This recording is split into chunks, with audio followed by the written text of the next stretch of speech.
Bismillahirrahmanirrahim. Assalamualaikum warahmatullahi ta'ala wabarakatuh.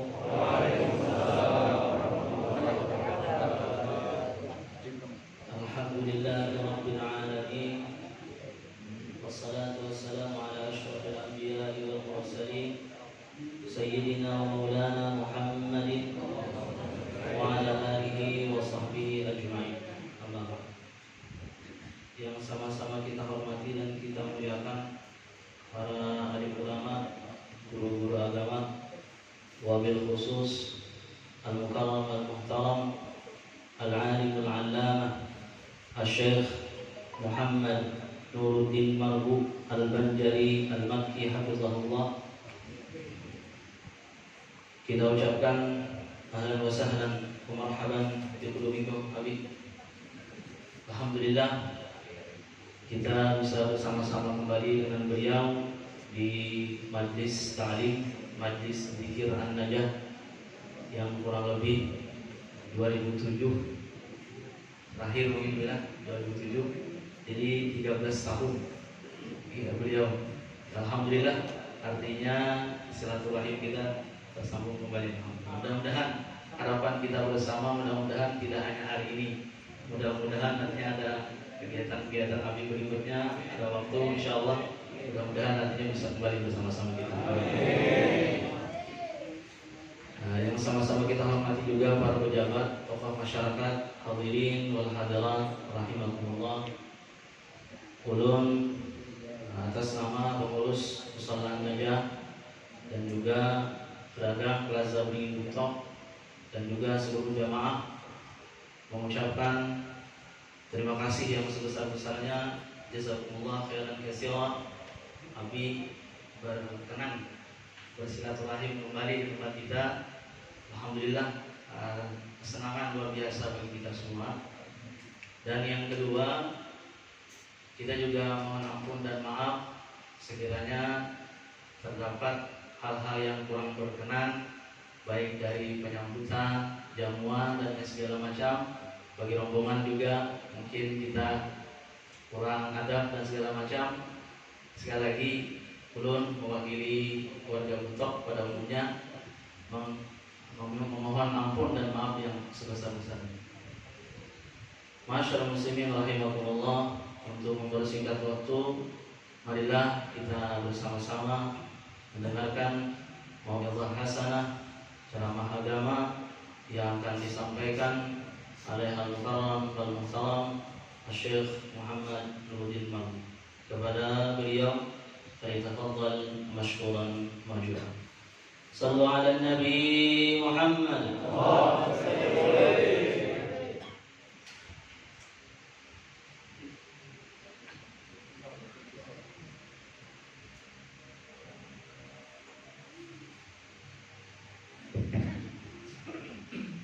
Bismillahirrahmanirrahim.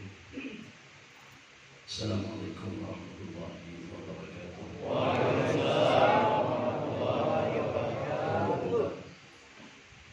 Wassallallahu wasallam ala sayyidina Muhammadin abdillah wa qad tahbayyana wa bayna qawmina bil haqqi wa anta khairul fatihim.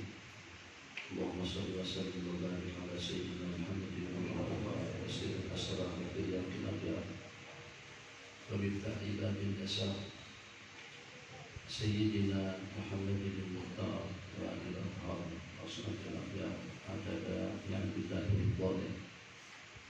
اللهم صل على سيدنا محمد طب القلوب ودوائها وعافية الأبدان وشفائها ونور الأبصار وضيائها وبهجة النفوس وصفائها وقرب أرواحها وبدائها وعلى آله وصحبه حق قدره والمقدار العظيم. para ulama beliau pada Aisyah Habibana Billah. Mungkin seperti yang tadi disampaikan tadi, setelah 15 tahun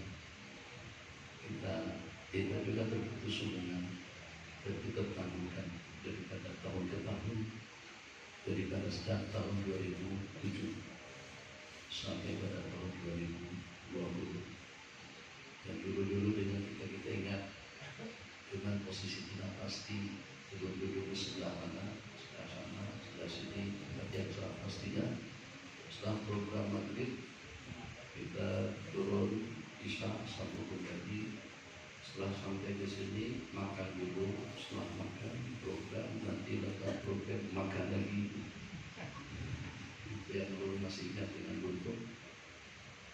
Jadi sepanjang 13 tahun berlangsung, mungkin kata kehitungan berapa yang meninggal, berapa yang lahir, berapa yang naik, berapa yang turun, berapa yang dikereta, berapa yang dikeretakan, yang salah arti.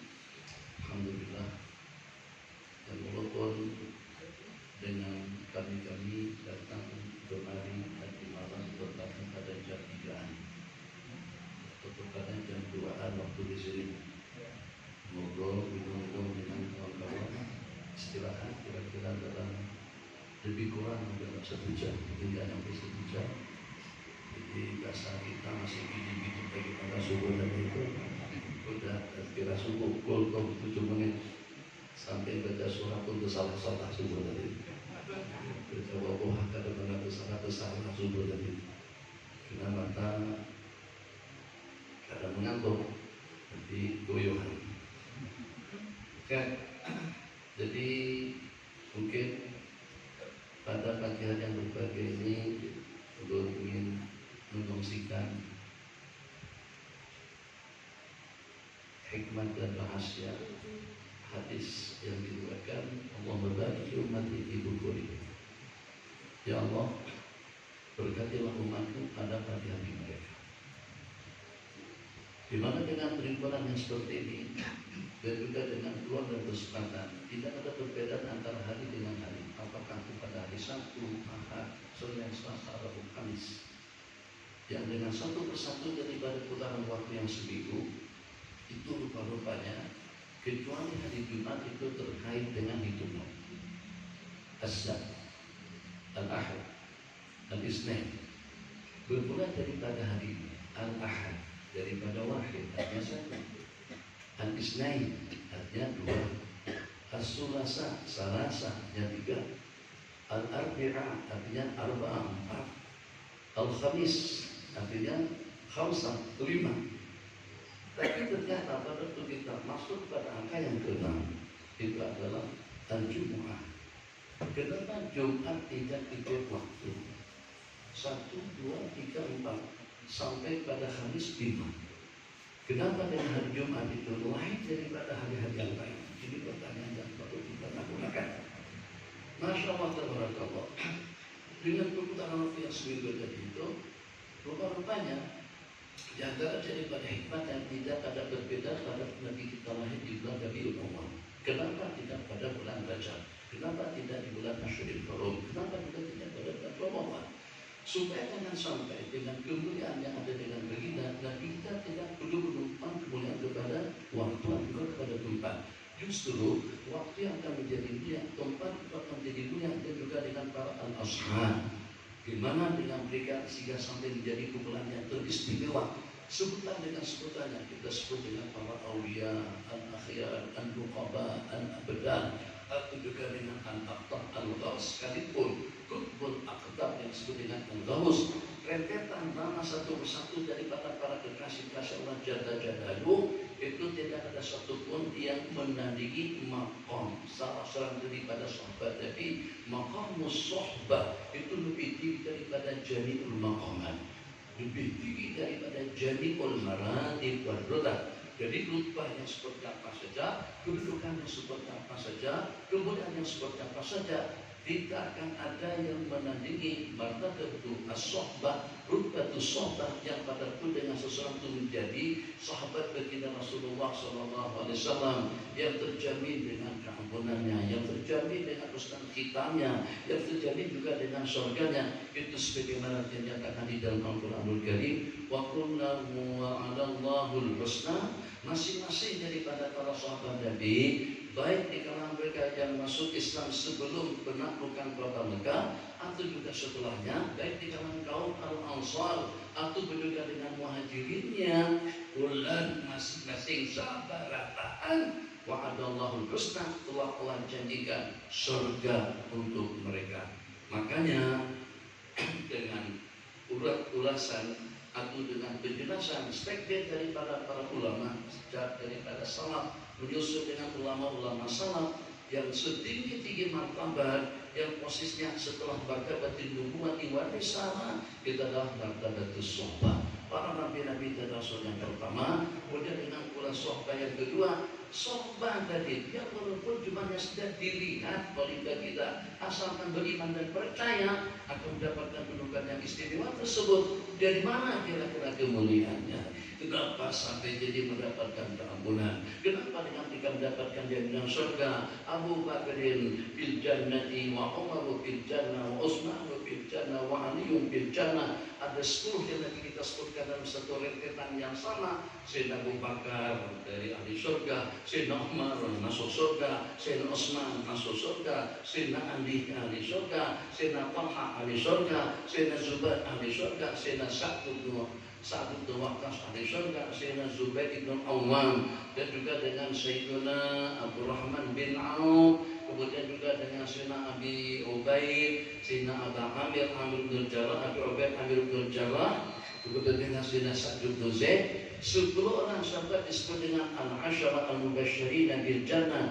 Kira-kira kemudian yang mereka peroleh tadi itu apakah disebabkan karena dengan ubudiyahnya, pendekatannya, zikirnya, salat subuh? Dikira kayak tadi itu sebelum subuh pada tiap majlis itu dikira tiap hari Sabtu dikira kayak itu lagi ketiga Ya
apakah kira-kira dengan sumur dahar puasa saban hari kecuali pada hari-hari yang diharamkan? Apakah kira-kira juga dengan melaksanakan puasa Nabi Daud sehari puasa sehari buka? Apakah kira-kira dengan infak atau juga dengan sedekahnya, di mana dengan masing-masing daripada para sahabat seumpama Sayyidina Abi Bakar Siddiq menginfakkan segenap harta yang mereka miliki? Jawabannya kada. Tapi bagaimana dengan mereka mendapatkan jaminan surga daripada Allah? Itu sebabnya karena mereka menumpang kemudian kepada baginda Rasulullah Sallallahu Alaihi Wasallam. Jadi karena itu Nabi kita tidak dilahirkan pada bulan Rajab atau pada bulan Dzulqa'dah, Dzulhijjah atau pada bulan Muharram yang disebut dengan Asyurul Hurum, supaya jangan sampai Nabi kita dikatakan menumpang kemuliaan bulan kepada bulan yang mulia. Nabi kita lahir bukan pada hari Jumat, supaya tidak dikatakan menumpang bulan kepada hari yang mulia. Nabi kita lahir pada bulan Rabiul Awal,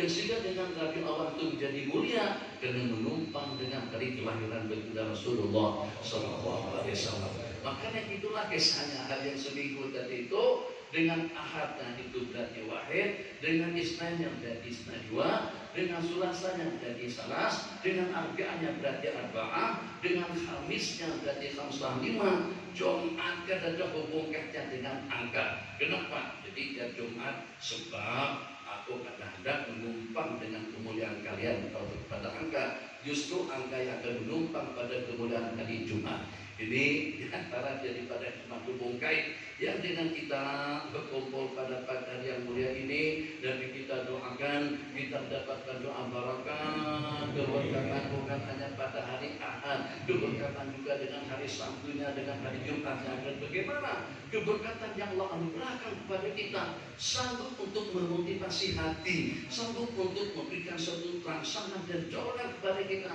di mana saja kita berada. Semangat kita dengan zikirnya, semangat kita dengan tasbihnya terjaga betul. Masya Allah, tabarakallah. Sofi Rabbani ini senantiasa disebut di Malaysia atau dengan bahasa kita di sini PPK patuh protokol kesehatan. Tapi bukan patuh protokol kesehatan pemerintah atau manusiawi, tapi patuh protokol kesehatan Rabbani Jalla Jalaluh, yang sehingga dengan kita bukan cuma sekedar kita pakai masker, mulut dan hidung kita tutup, tapi juga pada masa yang sama kita tutup mata kita daripada tatapan haram, kita tutup telinga kita daripada niup musik atau juga daripada nyanyian-nyanyian yang haram, kita tutup mulut kita bukan cuma hanya dengan masker, sehingga dengan kita mungkin barangkali yang merasakan tutup bukan tutup hidung pada waktu salat, pada waktu kita berbacaan, pada waktu kita berzikir, rasa kurang nyaman sebab karena keciuman bau belacan, sebab karena keciuman bau iwak mati, sebab karena keciuman bau haram. Itu bahasa kurang lebihnya, itu bahasa komunikasi dan dialog kita dengan Allah. Jangan sampai pada waktu kita berdialog dengan Allah Jalla Jalaluh, kita seorang rasa kada nyaman dengan bau mulut, bau petai, bau jaring, atau bau iwak mati, bau iwak kering. Masya Allah, tabarakallah. Bagus dapat kita pahami. Itu aja yang namanya masker. Kegunaannya tidak lebih daripada supaya jangan sampai yang jadi sasaran corona itu adalah tenggorokan dan juga dengan hidungnya haisul. Kita sudah cek swab, cek 5 kali sehari, 3 kali untuk di mulut, tarik nafas 3 kali dengan hidung, 3 kali 5, kada kurang daripada 15 kali. Swab cek bayar 1.850.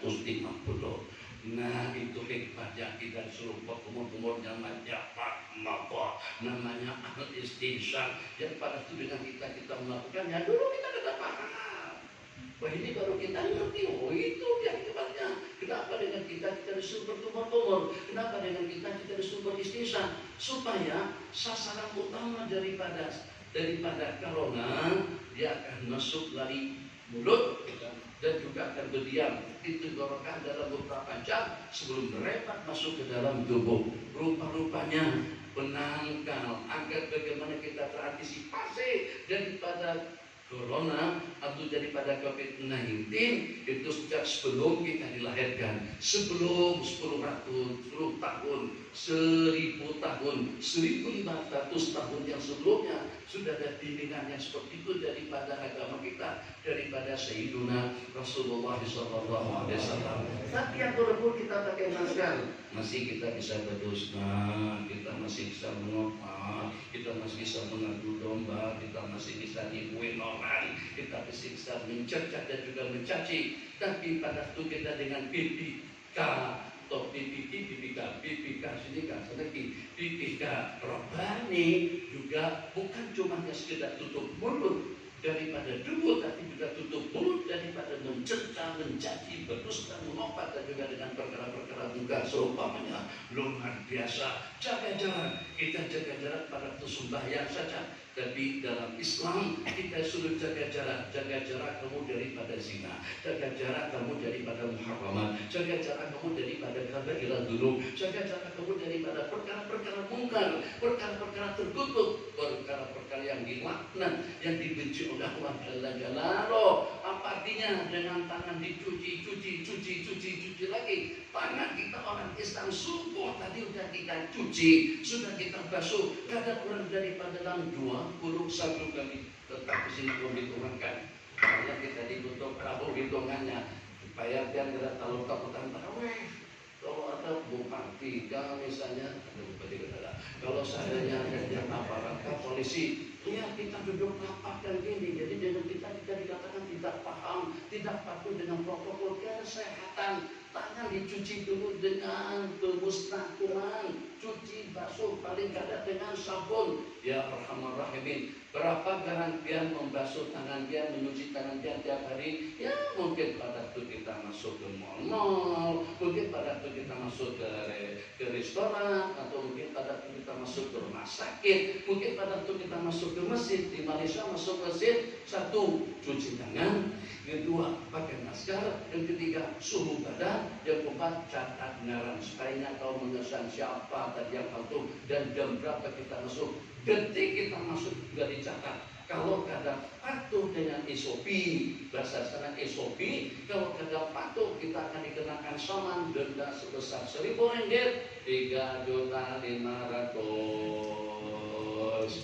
Makanya Malaysia tutup sempadan dengan Indonesia, karena Indonesia dianggap pemerintahan kita ada tegas. Jadi dengan kita PPK-nya kurang lebih dah Allah. Jadi karena terlalu ketat. Jadi mungkin ketat kalau pada ada polisi, kalau polisi kandidat berapa pula fair. Jadi Allah tengah membuat suatu perbandingan saja. Jadi dengan tangan yang kita cuci sampai kadang kurang jadi pada 105 kali, mana ada 105 kali, 21 kali pada tiap kali kita berwudu. Itu cuma untuk salat 5 waktu. Cuci kedua tangan sebelum kita mencuci muka. Ghusl yadaini kharijal ina. Setelahnya itu kita kumur-kumur, kita cedok, kita cibuk, air basuh lagi atau masukkan, nyawangkan tangan, ke mentong, kemudian tarik ke hidung. Itu sebanyak 3 kali. 3 kali yang tadi, 3 kali ini jadi 6 kali. Setelah dengan yang itu, kemudian kita cuci muka kita secara khusus. Basuh muka 3 kali 9. Sebab tukang basuh muka itu tangan bukan siko. Kadang-kadang orang basuh muka dengan lutut. Sebab nanti tangan kita memberi dan juga menerima. Sebab dengan tangan kita nanti akan bersalaman. Basafaha, bakasyara, tanasala dunubuhuma, bersalaman dengan senyuman manis, saling tanya menanyakan apa kabar kalian, riwayat dengan berdoa, riwayat dengan bersalawat. Tanasala akan berguguran dosa-dosa kesalahan mereka. Itu antara daripada fadilah kita bersalaman. Selain daripada itu mahabbah, mawaddah, ulfah, kasih sayang yang akan terjalin antara satu dengan yang lain. 9. Hebatnya itu tangan kita basuh khusus 3 kali, digosok-gosok pulang. Kalau corona ada di tangan, nah pada waktu bersalaman tadi itu lama sih ya. Kalau pada waktu kita berkumur-kumur, sampai 15 kali mulut kita kumur-kumurin, hidung tidak kurang daripada 15 kali dengan istinsaknya. Kada kau bertahan di situ, kebanjiran, banjir, apa yang dikhawatirkan. Jadi kalau seandainya ada orang-orang yang risau kita kepada non-muslim, risau kita kepada Islam yang tidak sholat, yang tidak melaksanakan sholat tepat pada waktunya, atau yang tidak sholat langsung. Jadi bahasa kita bahari, mungkin ini lebih kurangnya ada orang yang sembahyangnya beribu-ribu rakaat saban hari seperti As-Sajjad, Sayyidina Abidin, dan banyak juga di kalangan ulama-ulama salaf yang jumlah sholatnya tidak kurang daripada 1000 rakaat. Ada yang sholatnya saban hari itu kada lebih daripada sudah sholat 5 waktu. Ada juga di antara daripada kita yang sholatnya cuma sekali seminggu. Kalau pada Jumat harus sembahyang. Ada yang sekali sholat Allahu Akbar, Allahu Akbar, Allahu Akbar, la ilaha illallah, Allahu Akbar, Allahu Akbar, walillahil hamd. Sembahyang takbirnya Allahu Akbar, Allahu Akbar. Kalau kada ada hari raya haji puasa, ada bahasa sembahyangan situ. Yang lebih parah lagi, disembahyangan pada waktu mati. Inna lillahi wa inna ilaihi raji'un. Itu presiden manusia. Jadi kada perlu risau dengan orang Islam yang senantiasa selalu mengabdikan diri kepada Allah Jalla Jalaluhu dengan sholat 5 waktu. Berarti dengan tangan kita cuci 3 kali sebelum kita masukkan tangan ke dalam bejana. Kita cuci pantat kita berkumur-kumur dengan beristinsaknya 6. Kita cuci atau kita nyalamkan ke dalam air pada waktu kita mencuci muka 9. Kita basuh, kita cuci secara khusus kanan dan kirinya 12. Kemudian kita sedo atau kita nyalamakan kedua belah telapak tangan kita untuk kita menyapu kepala, jadi 15. Untuk kita menyapu kedua belah telinga, jadi 18. Pada waktu kita membasuh kaki, dibasuh batis 3 kali kanan dan kiri, ternyata jumlah bilangannya 21 kali 5, 105. Kada termasuk salat duha, kada termasuk salat tahajud, kada termasuk salat witir, kada termasuk salat sunat awabin, kada termasuk berwudhu waktu kita di majlis zikir, berwudhu kalau pada itu kita nak sejarah tubuh, berwudhu pada itu kita mutalaah, berwudhu kalau pada itu dengan kita kemudian silaturahim. Oh, jadi pasti dan pasti itu tadi jeruk lamasnya, bukan lemas. Kenapa nanti takut akan balik? Sopi pipikana Rabbani tadi itu bukan cuma hanya sekedar basuh tangan, jangan pegang tangan dan bukan rapo, jangan bersalaman dengan gerupan yang bukan mahram kita, jangan pegang yang namanya duit haram, jangan diterima yang namanya riswah, sogok, penyogok, jangan ambil, jangan korupsi, jangan khianat, jangan jurang. Oh, bukan cuma sekedar kata bersalaman, juga dengan kita kada boleh mengambil duit syubhat, kada boleh mengambil bunga, kada boleh mengambil uang korupsi, kada boleh mengambil punya pemerintah, kada boleh mengambil yang punyanya orang banyak. Cukup sekedar itu, jaga jarak. Sudah kita jaga jarak kita daripada muhammad yang diharamkan. Alhamdulillah, kembali pada topik pembicaraan kita pada pagi hari kita berkumpul jam 6. Kalau kita jangan muntah itu dibayar sampai jam 6 menggigil orang ketakutan. Gimana? Subuh lagi itu, masih subuh orang masih mengajar lagi. Sudah mengajar, tapi lupanya jam 6 sejam, nambah sejam. Jadi terhibur relatif di jam 3 di datang sampai ke Temian Layar masuk ke Kalimantan Tengah jam berubah surangan, handphone berubah. Jadi jam 2 kita sampai dia. Awal dapatnya sama aja hitungannya. Setelah kita semua di sana 4 kurang seperempat. Di sini 5 kurang seperempat. 4 kurang seperempat. Di sini 3. Sini 4 kurang seperempat. Di sana 5 kurang seperempat. Sama aja.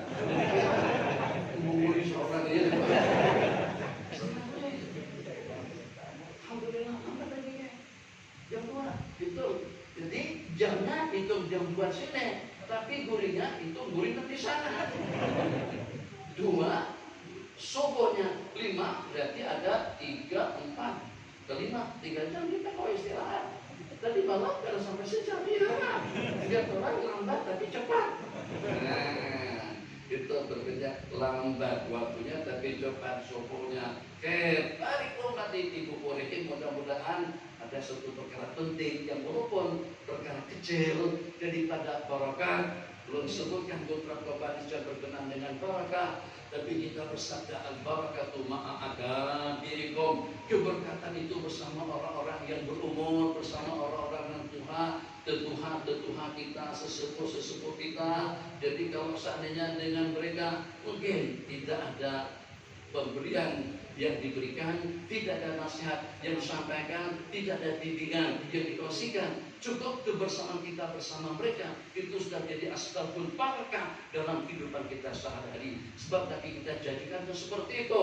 Jadi agar nanti apa dengan kita pandangan dan juga dengan cadangan atau juga dengan suatu inisiatif, kalau itu datangnya daripada mereka-mereka yang sudah berumur, ini berarti datangnya daripada ashabil barakah sebagaimana yang disebutkan di dalam hadis. Masya Allah, tabarakallah, Nabi kita bersabda, idza sakata ta'amu, ulun akan ambil berat tentang hadis ini. Idza sakata ta'amu min ina'i ahadikum, atau minal qas'ati, apabila tergugur makanan daripada dulang, daripada nampan, daripada piring, daripada pinggan, itu semua bahasa Indonesia dengan bahasa Malaysia dan juga dengan bahasa Arus.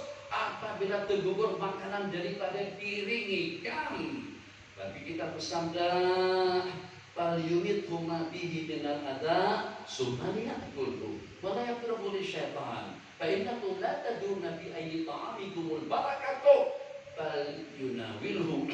Terus kita hendaklah kita mengambilnya, yumit bihi minal adha, kita bersihkan, kita hilangkan kotorannya. Kalau memang disapu-sapu sudah bersih, kita sapu-sapu dengan ujung jari. Kalau memang harus dibasuh, kita cuci. Kemudian setelah kita basuh, setelah kita tanggalkan kotorannya, sumaliyakulhu, kemudian hendaklah kita memakannya. Fa'innakum, sebab dengan kalian la tadruna bi ayyi ta'amikumul barakatuh, kalian tidak tahu dari mana datangnya keberkatan dalam makanan. Insya Allah mungkin barangkali perutnya, mungkin barangkali pencernaannya, mungkin barangkali paru-parunya, mungkin barangkali ginjalnya, mungkin barangkali empedunya, apa saja keluhan-keluhan kita. Insya Allah natabarrak, dengan kita berterapi kesehatan daripada yang diriwayatkan tadi itu. Lihat, memang betul-betul kontra, bertolak belakang. Kalau menurut kita bubur, buat sapu, masukkan ke dalam sampah. Tapi kita kata tidak, jatuh, kutip, bersihkan dan dimakan. Wala tada'hu lisyaitan, jangan kau biarkan makanan tadi itu akan dimakan oleh syaitan. Ya Allah ya Arhamar Rahimin. Jadi dengan kita yang risau, dengan kita yang bimbang tentang kesehatan, tentang keapiatan disebabkan dengan makanan tadi itu sudah tergugur, insya Allah jaminan keberkatannya, jaminan kesehatannya itu daripada Sayyiduna Rasulullah SAW. Jadi biar sini banyak duit, kalau sahur kasihkan hadiah, kalau di pondok kadang-kadang belum kasih hadiah kepada kawan-kawan. Apa yang dapat kita pahami daripada rahasia hadis tadi itu yang pada Nabi kita katakan, talyumit nadihi minal adha sumaliyakulhu, hendaklah ikan membersihkan, kemudian ikan memakannya. Apa maksudnya? Tanggalkan, bersihkan, basuh, kemudian kau memakannya. Jangan kau biarkan makanan tadi itu dimakan oleh syaitan. Ini ada 50 ringgit, karena cukup, turun kasih 100 ringgit, nilainya 350.000. Yang kawan mengistimbat, memberikan maklumat tuntas yang walaupun sederhana tentang kenapa Nabi kita suruh memakannya. Itu isyarat kepada apa saja? 5 detik. 1, 2, 3, 4, tambah lagi 100, 200. Turun banyak buat duit, 250, kadang-kadang 500 real habis waktunya.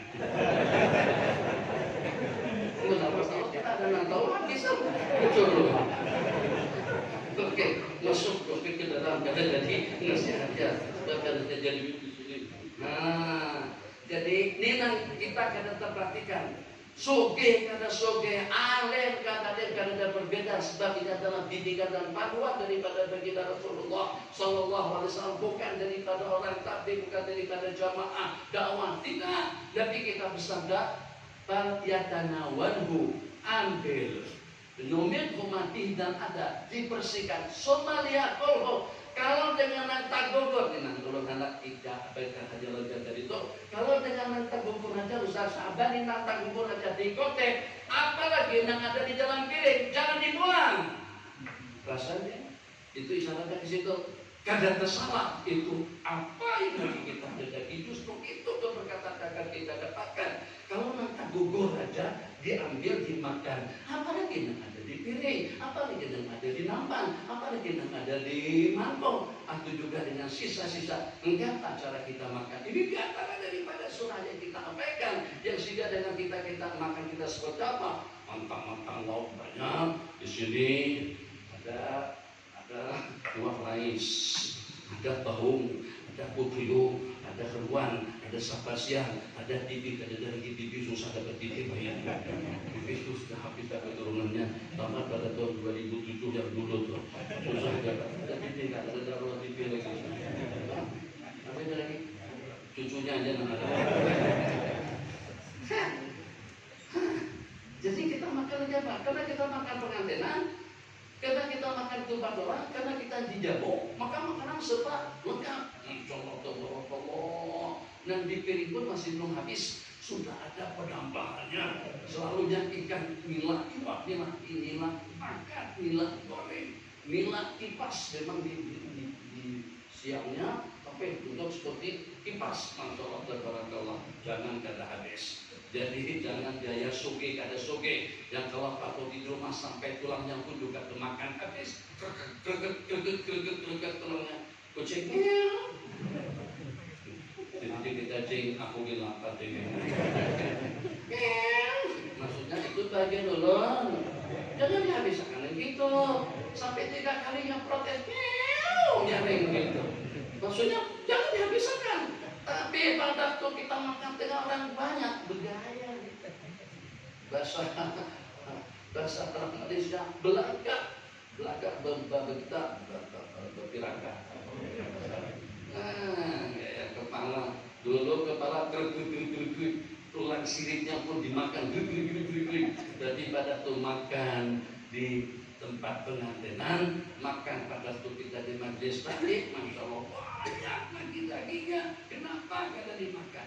Itu asbab-usababnya susah bangun tahajud, asbab-usababnya susah untuk berzikir, mungkin jadi asbab garing, penyakit, gangguan, problem, ancaman paling kada ukan piutan. Ini antara daripada problem yang selalu senantiasa berebak atau juga yang senantiasa selalu ada dalam kehidupan kita. Inna lillahi wa inna ilaihi raji'un. Jangan kita sia-siakan pesan baginda, fa innakum la tadruna bi ayyi ta'amikum barakatuh. Ikam kada tahu di bagian yang mana keberkatan yang ada pada makananmu. Berkat dari sehat, berkat dari afiat, berkat dari ibadah, berkat dari tenang, berkat dari khasyah. Baca Quran dengan aturan ayat dibacakan, ya walaupun kita tidak tahu, tapi kita menangis, meleleh air mata. Mungkin asbabnya daripada makanan yang terbuat dari itu. Ya Allah, ya Rahman Rahimin, subuh tadi itu, dan syaitan tidak bisa bangun di subuh ini dingin, tadi malam hujan. Ya Rahman Rahimin. Kemudian yang kedua, banyaknya tuan guru ke masjid dia subuh itu udah jadi wakil piang. Ngapain dia turun ke masjid? Yang pertama sejuk, yang kedua gerimis, kemudian yang ketiga hari Ahad cuti libur. Kenapa ke masjid? Asbab-usabab barakat daripada makanan yang kita kutip tadi itu membuat kita jadi mudah datang ke masjid, membuat kita jadi mudah ibadah. Itu tidak mustahil, mungkin jadi asbab sehat afiat kita itu justru daripada makanan yang digodek. Jadi kalau sampai Nabi kita suruh ambil makanan gugur, kalau sampai Nabi kita suruh wal yul'ikha, hendaklah kau menjilat. Sampai Nabi kita suruh menjilat. Memangnya kelaparan, kan bukan masalah lapar katanya.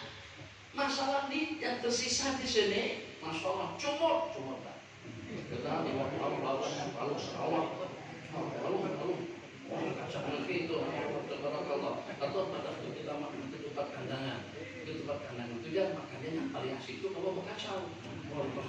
Sampai ketahuan nih cuma telah jadi sekitar aku makan ini dikacak-kacak kayak mengacak dadak. Ini bukan memakan itik itu bapak kacak-kacak itu kita nih. Tapi kita bukan pernah mengacakkan, kita kacak soran. Justru orang mengacak itu lebih istimewa daripada memakan pakai sendok dan garpu. Kenapa? Garpu dan sendok itu dipakai oleh ribuan manusia sebelum kita. Memang dicuci, tapi sudah dipakai ribuan, mungkin puluhan ribu sebelum kita menggunakannya. Tangan kita saya tanam memakai. Terserah. Mana ada kita harus sosok gitu. Tapi sekali-sekali itu berujung makanan. Jadi kita selamatkan. Bukan tangan kita curug masukkan kemuntong orang yang kita makan ini toh. Curug pada kita dianjurkan makan dengan tangan. Kenapa tidak dengan garpu dan sendok? Bukan karena boleh, tapi itu juga ada hubungannya dengan kesehatan. Makanan yang kita kacak, yang kita raup dengan tangan akan lebih cepat basi berbanding dengan yang kita ambil dengan susudok, dengan garpu atau dengan sendok, lambat basinya. Nah, jadi yang cepat basi dengan tangan tadi itu akan membantu pankreas atau membantu pencernaan kita untuk mencerna makanan dari itu. Ini penuman daripada Jerman. Nyangka tiba orang Jerman berkata gitu, bukannya gitu. Enggak, masya Allah tabarakallah. Hanya percaya Nabi kita bersabda gitu, kita masih separuh. Kenapa lebih percaya dengan orang kafir ketimbang dengan baginda Nabi Sallallahu Alaihi Wasallam? Nabi kita kalau pada itu berbicara, wa ma yantiqu 'anil hawa in huwa illa wahyu yuha. Ada pernah Nabi kita berbicara dengan keinginan hawa nafsu, yang Nabi kita sampaikan adalah wahyu daripada Allah Subhanahu wa taala. Al barakatu ma'a akabirikum. Keberkatan itu dengan orang-orang yang berumur, dengan yang lanjut usianya. Al barakatu ma'a akabirikum. Memang muda kada Tuhan orangnya masih muda lagi, tapi dewasa dengan pengalamannya, dewasa dengan ibadahnya, dewasa dengan pemikirannya, dewasa dengan maqamul qurb, dekatnya kepada Allah Jalla Jalaluhu. Kedua hadis yang telah kita bacakan bersama, dan kita bersabda, fa innakum la tadruna bi ayyi ta'amikumul barakatuh. Kalian tidak tahu di mana letaknya keberkatan pada makananmu, maka kita berjanji dengan diri pribadi kita masing-masing, atau paling kadang kalau susah untuk mengamalkan amalan sunat, menjilat tangan setelah kita makan, mengutip yang terjatuh, menghabiskan yang ada di piring, lauknya banyak kali kulitnya yang sudah. Kalau sudah tidak kalau banyak itu kurang parut. Ini pada tuh menurut nasi, karena mentang-mentang nasi yang banyak, masing-masing satu rangsan. Terus kasihnya aja Jabal Nur, lauknya Jabal Kobes. Akhirnya kita makan sebaru kekenyangan. Maka dia lu kenapa memisahkan? Bukan karena ikut amalan sunat, tapi lu kenapa memisahkan? Salah, iya kita bangun banyak ukur. Jadi habis itu sedikit dulu sedikit dulu sedikit. Kalau anda bertambah, tambah lagi. Adakah larangan bertambah 3 kali? 3 kali, enggak 10 kali, tidak ada apa-apa, ada masalah. Cuma jaga Muhammad. Di situ masih kita makan, bukan masalah berapa hari kita kena sampai jam 7 tapi ada lagi yang setengah Allahumma sholli ala sayyidina Muhammad. Jadi ingat ya, yang tadi itu anak kepahumaan ya, kita bahadi yang mungkin orang yang bahuma itu masalah tabarakallah, yang walaupun awak hilang, yang walaupun kadar yang namanya makanan tambahan, atau juga tiap bulan check up, periksa medis dan seumpamanya, atau juga bolos saban minggu misalnya. Tapi masalah sehat afiat. Kenapa? sebab karena mendapatkan keberkatan daripada Allah. Subuh sudah mulai ke sawah, tapi subuh bukan sebelum sembahyang subuh.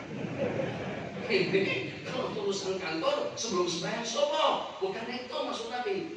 Salat subuh di pagi hari, barik ummati bi gugurihim. Jadi kata sahabat Nabi kita meriwayatkan hadis tadi itu, karena itu dengan ulun, itu dengan pasukan atau dengan kafilah dagangku, perniagaanku, bisnisku aku berangkatkan pada tiap hari Kamis pagi, pada tiap subuh, pada tiap pagi, sehingga hanya dalam hitungan waktu yang relatif singkat asro bertambah kadang lawas mana hanya dalam hitungan waktu yang relatif singkat hartaku sudah menumpuk, semakin bertambah juga semakin banyak. Kenapa? Amalan, karena beramal dengan hadis bagi Nabi, Allahumma barik li ummati fi bukurihim, berkatilah umatku pada pagi hari mereka, anak ke kantor pagi, anak ke sekolahan pagi, ke pengajian pagi, ke pasar dia lambat sedikit.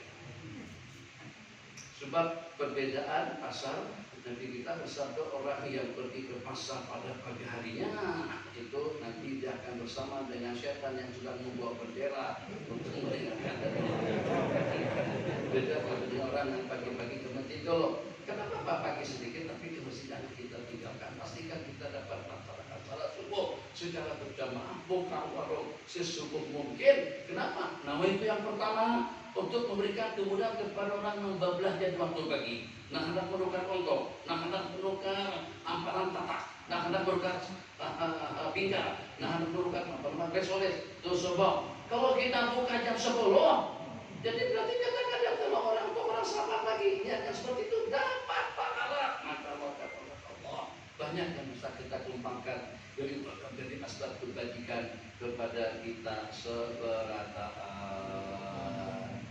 Dua pertanyaan anak tertakun dipersilahkan. Kita mungkin karena kita ada program lagi dan perkawanan namiri biologi ada dengan guringnya banyak untuk orang jualan atau jadi mungkin kita berhenti pada jam 7:10 dalam 10 menit kalau kita online silahkan kalau kita bersama kita. Mudah-mudahan dengan asbab berbarakah hidup untuk kita mendapatkan keberkatannya sedikit tapi berkat lebih berarti daripada banyak yang tidak ada keberkatannya. Umur yang berberkat, waktu yang berberkat, usaha yang berberkat, anak buah yang berkat, yang walaupun dengan kita jadi kubur, tapi ternyata dengan kuburan kita didatangin, yang walaupun dengan kita sudah mati, tapi ternyata muncul daripada mulut mereka. Rabbil firli wali walidayya warhamhuma kama rabbayani shaghira. Masya Allah, tabarakallah, keberkatan dengan waktunya, keberkatan dengan amalannya, sedikit tapi diberkati oleh Allah Jalla Jalaluhu. Itu lebih daripada jumlah bilangan yang banyak, tapi tidak berkualiti, tapi tidak diberkati oleh Allah Subhanahu wa Ta'ala. Oke, silakan Arifin.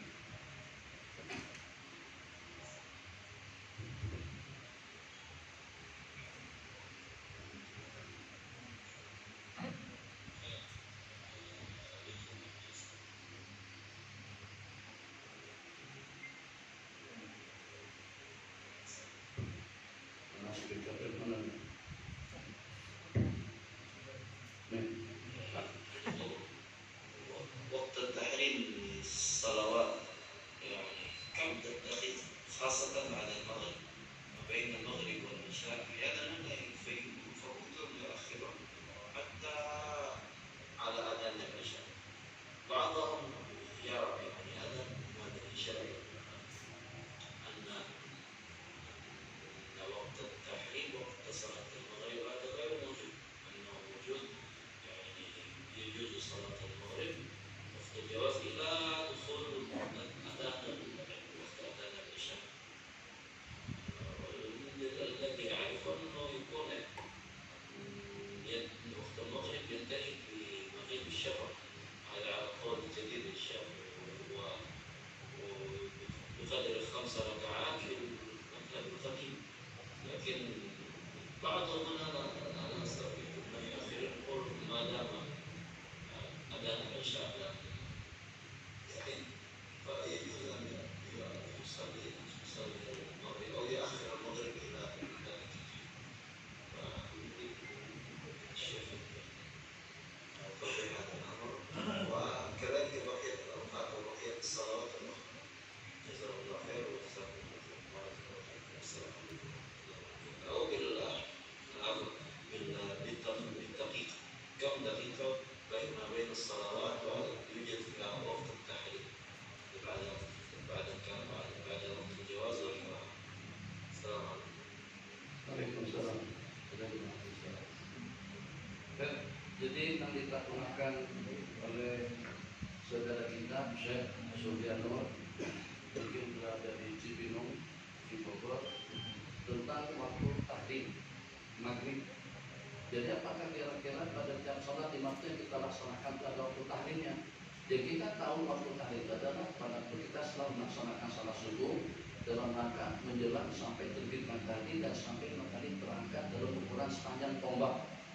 Tadi bagi orang yang sudah melaksanakan salat subuh haram kada boleh salat setelah salat subuh, setelah salat asar, pada waktu terbit dan juga pada waktu terbenam 4 dan juga pada masa hindar istiwa pada waktu matahari sedang berada di pertengahan ufuk langit. Itu disebut dengan al-awqat al-muharramah, waktu-waktu yang diharamkan itu pada 5 waktu.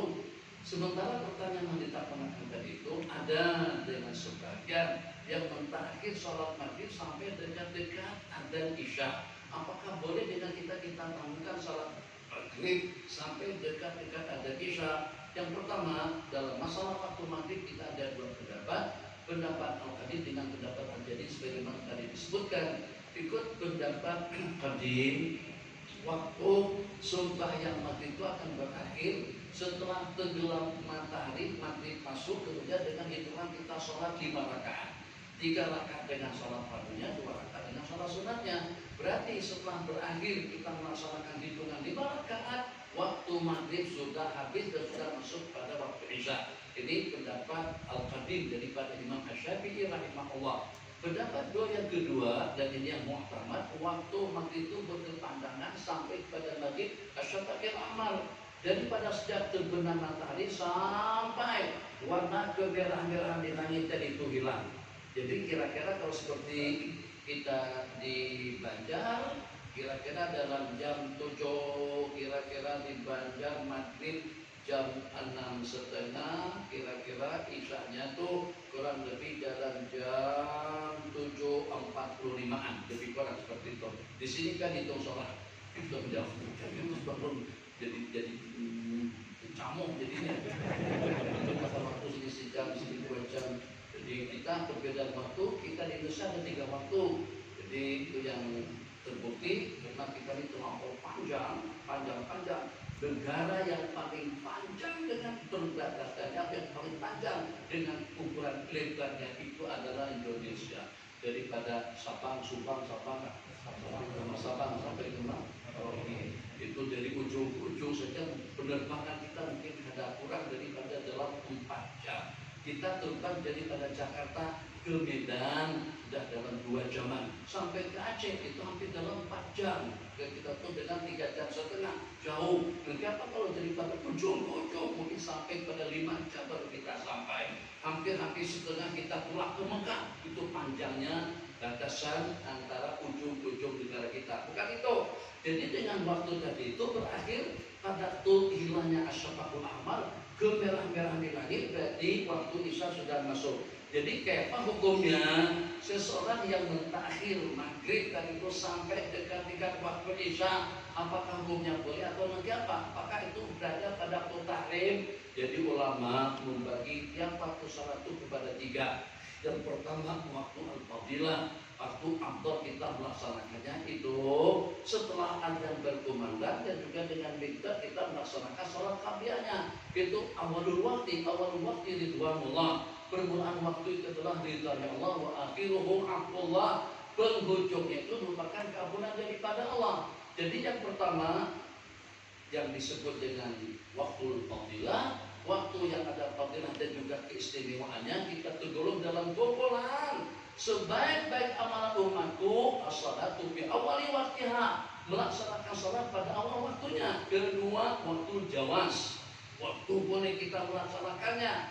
Tuh waktu jawas kira-kira kalau kita bagi dengan hitungan menit ini kira-kira saja ada mesti seperti itu. Kalau maghrib misalnya jam 6, maghrib jam 6, berarti waktu fadilahnya itu daripada jam 6 sampai kira-kira dalam jam 6.20, 6.25 itu kurang lebihnya. Daripada 6.25 sampai kepada jam 7 atau jam 6.55 itu adalah waktu al-jawas. Sementara setelah daripada al-jawas adalah waktu tahrim atau waktu al-karahah. Kalau tidak tahrim pun karahah tanzihiyah dengan kita. Tapi kata ulama yang jadi karahah tanzihiyah itu kalau kita secara sengaja melaksanakan sholat 5 waktu di penghujung waktu itu tercela. Jadi dengan akhlak orang munafik, kaum kita kaum ila sholati kaum kusala, apabila mereka bagi melaksanakan sembahyang mereka bagi dalam keadaan malas, kemudian juga dengan ancaman wailul lil mutaffif, wailul lil musallin, celaka bagi orang-orang yang sembahyang. Situ punya dua penafsiran. Penafsiran yang pertama yang melaksanakan salat fardu di luar waktu, penafsiran yang kedua yang melaksanakan salat fardu di penghujung waktu. Jadi kada salah kalau seandainya ada yang mengistilahkan tiap waktu salat dan juga tidak terkecuali dengan maghribnya ada waktu tahrim. Ini dulu pendapat paling tidak ada waktu al-karahah, waktu fadilah yang pertama, waktu al-jawas yang kedua, waktu karahah yang ketiga. Dan terima kasih. Dan kita di sini terakhir, Allahumma sholli ala sayyidina Muhammad.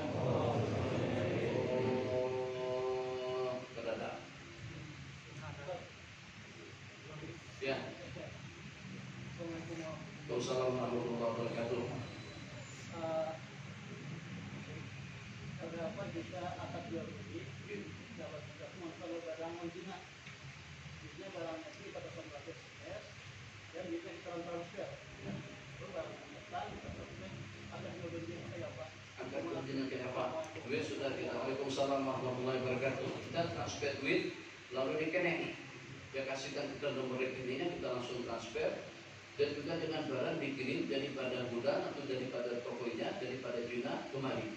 Jadi pertanyaan yang ditampilkan, mana ijab kabulnya? Cina mana tahu ijab kabulnya? Kita kan transaksi dengan Cina. Kalau kita minta ijabnya bingung, apa ijab. Adanya tetanggaku namanya Haji Ijab.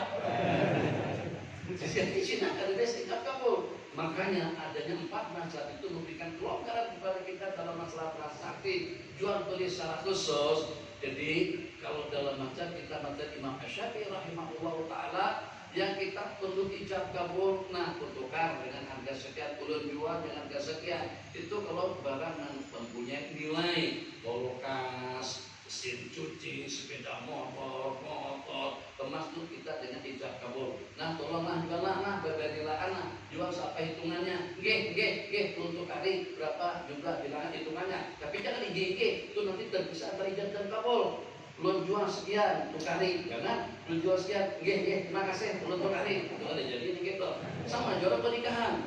Aku nikahkan dengan siapa? Dengan maskernya 3.000 rupiah. Terima kasih Tuhan tadi.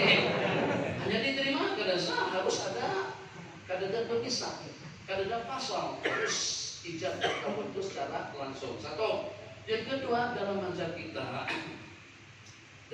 kita tidak ada perbedaan antara yang genang dengan yang halus. Baik itu harganya ratusan juta, yang harganya 1 juta, 100.000, 50.000, 1.000 sekalipun tetap ada ijab kabulnya.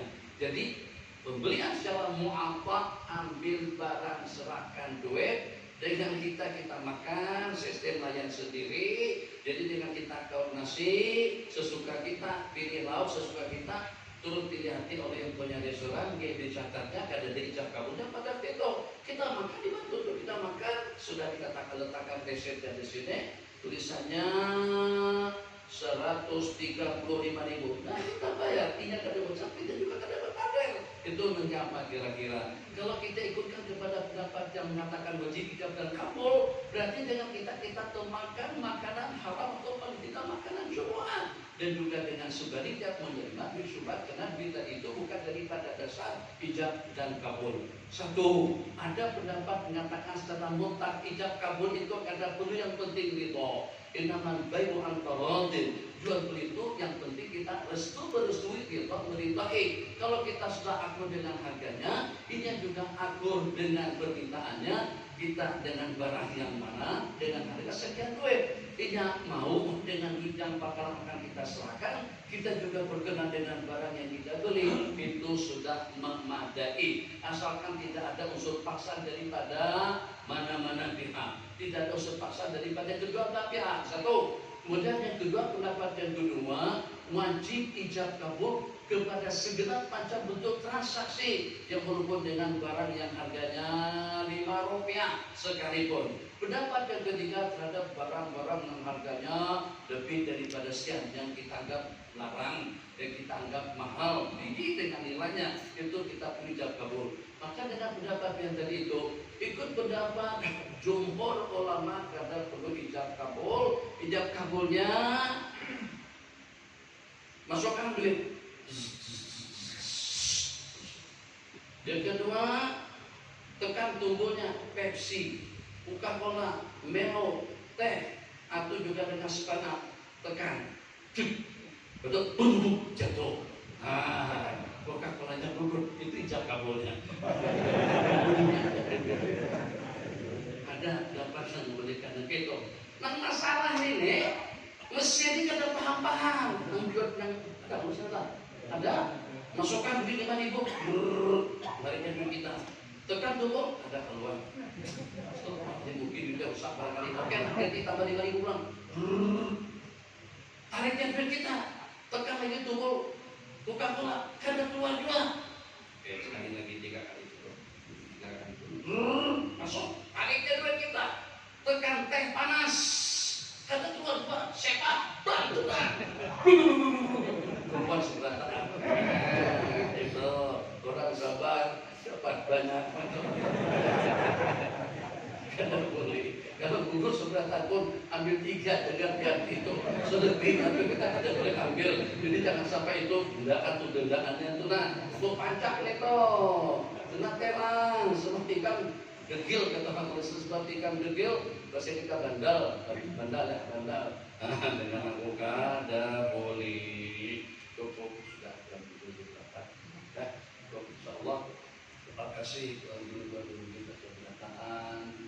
Yang berkenan kembali untuk menerima ulun datang kemari. Ingat malam tadi itu rasa-rasa yang berbelokan dan tulisan selamat datang di Buntok belok kiri.